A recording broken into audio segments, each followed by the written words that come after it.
สบายดีพี่น้องวัดสกุสู่คนสมเขตคนมาเล่นกับเมื่อแล้วพี่น้องย่างยอกเมื่อแล้วโอ้ยมาขายเครื่องพี่น้องเลยเงียบเงาขนาดเลย เพราะว่ามันมีห้านอีกห้านหนึ่งได้พี่น้องห้านสลดแล้วก็ยับห้านสลดนะเพิ่นก็ขายหมักโมแน่ขายหมักคัตตารุดแน่คือว่าขายจามขายปิ้งขายจามนำอาหารไปซื้อน้ำอ้อยซอยเมสลดว่าเขากับพ่อได้ขายอยู่แล้วเขาเพราะว่าเขามันใกล้บริษัทพี่น้องเลยเพราะว่ามันมีบริษัทคูโบต้าอยู่นั่นแล้วก็บ่อนปั๊มน้ำมันแล้วก็ภาคทางมันนี่มันก็เป็นบริษัทขนส่งคนนั้นกรรมกรเต็มอยู่เนาะพี่น้องเขาไปซื้อซอยเขาไปอยู่ใกล้พี่น้องเลยคำเมื่อตื่นตาได้คำลงพี่น้อง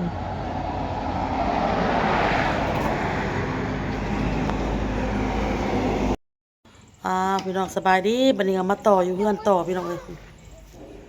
เขามาป้อนข้าวออโต้พี่น้องซาหน่อยเพิ่นเก็บเครื่องข้าวก็เลยข้าวมาอุ่นนะนั่งคนเดียวโอ้ยลงออกมาจากรถนะเร็วๆออกมา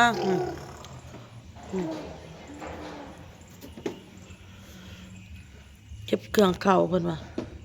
ต้นก็เลยจักสินั่งเลยอยู่คนเดียวก็เลยคำมืดตื่นตาแล้วก็พอดีเมื่อนี้ก็อ้นเพิ่นไปอุ่นนูนพี่น้องขอบมุกขอบใจอ้นใหญ่พี่น้องไปซื้อซอยน้องสาวแล้วก็เอามนน้ำขอบมุกขอบใจเอามนน้ำเอามนมากับอุ่นนูนน้องส้มปลา10,000พี่น้องอ้นกะปีกไก่แล้วก็ลูกชิ้นแล้วก็ส้มปลาเนาะพี่น้องไปดิบหมด80,000อ้นพี่น้องอ้นก็เลยแถมลูกชิ้นให้เพิ่นไม้นึงพี่น้องแถมเมื่อยขอบมุกขอบใจหลายๆที่อุ่นนูนน้องนุ่งเมื่อยก็ได้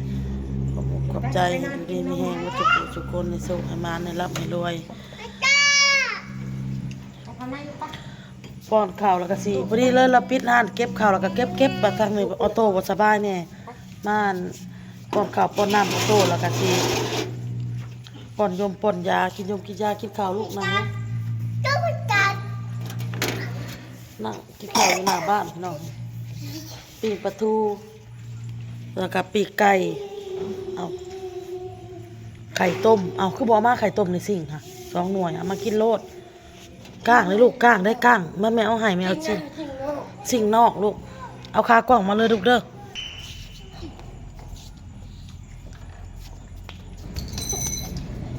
มากินข้าวพี่น้อย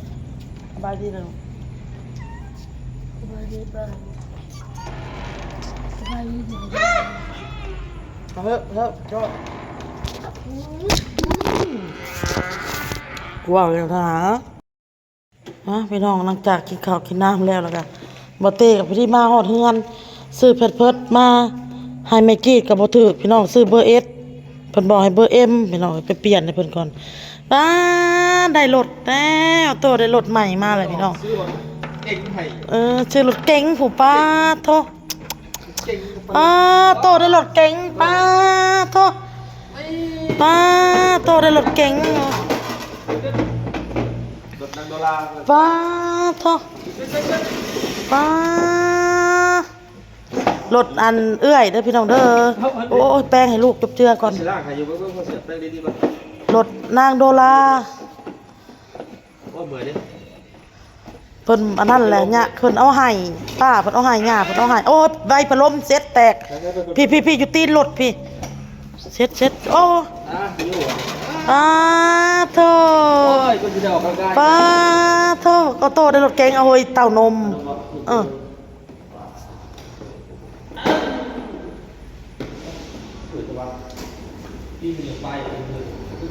ต้องใส่น้ำมันเ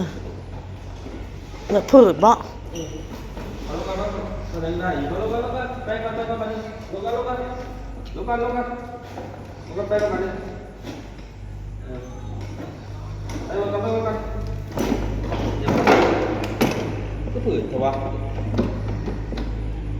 มันคาตัวนี้ได้เฮ้ย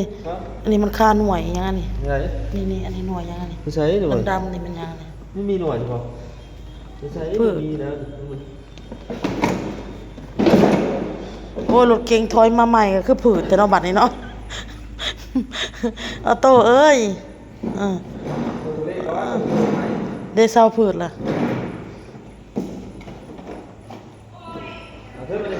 ป้าเอาโต้ได้รถใหม่ป้าโท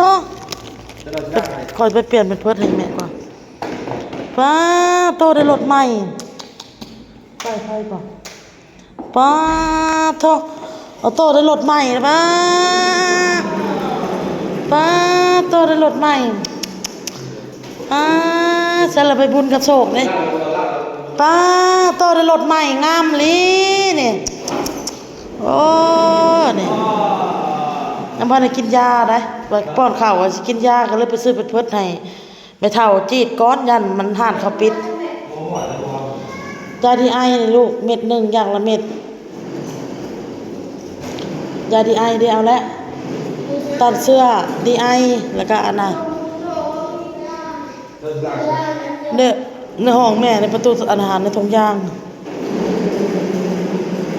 ป้าโท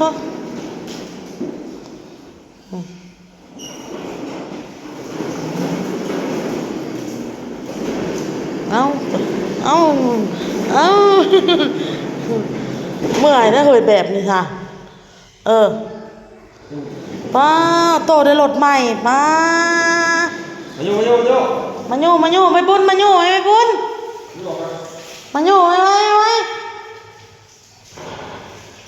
สารบักโชคได้มาอยู่ไว้มาอยู่รถนี่ไว้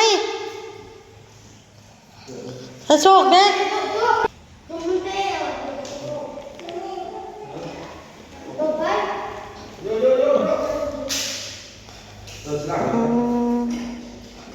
เฮ้ยเห็ดจะเขาเฮ้ยเห็ดแบบนี้โตได้รถใหม่เปลี่ยนไปบุญขี่นะเปลี่ยนไปบุญขี่นะมา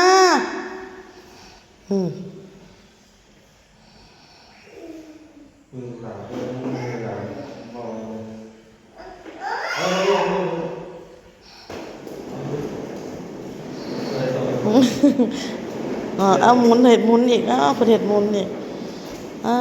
เท่าพายพัสดุบาทนี่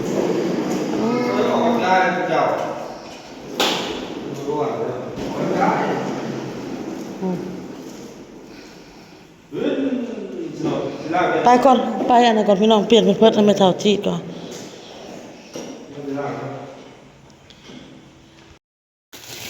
คนเราไปเปลี่ยนเป็นเพิร์ดก็ได้อันนี้มาพี่น้องได้ไข่แตะนึงมาเพราะว่าคนซื้อสุกรก็แตะหนึ่งเดือนหนึ่ง3 แตะพี่น้อยเพราะว่าเขาเห็ดกินเทื่อหนึ่งเทื่อละ5-6 หน่วยไว้พี่น้อยทอดต้มเนาะเพราะว่าเด็กๆกินพี่น้องน้องบอลก็กินน้ำแหน่แล้วก็เอาโต้ไปบุญต่อโซ่พี่น้อยไข่เป็นลักพี่น้องไว้ให้ลูกให้หลานนี่แหละอยู่เพื่อนกับแม่เฒ่า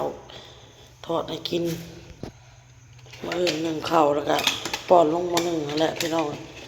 ต้มมาสั่งกระทอดเตะละ100 บาทพี่น้องขาย60 ไปพันคนก็อาบน้ำแล้วเรียบร้อยพี่น้องเลยเขานอนนะบัดนี่กินยาพี่น้องเลยในคันคอไอคันทางไอเนี่ยนะคะเป็นวัดนะพี่น้องเลยเอาลาเลยพี่น้องคลิปนี้ก็พอกับคลิปหน้าสบายดีพี่น้องบ๊ายบาย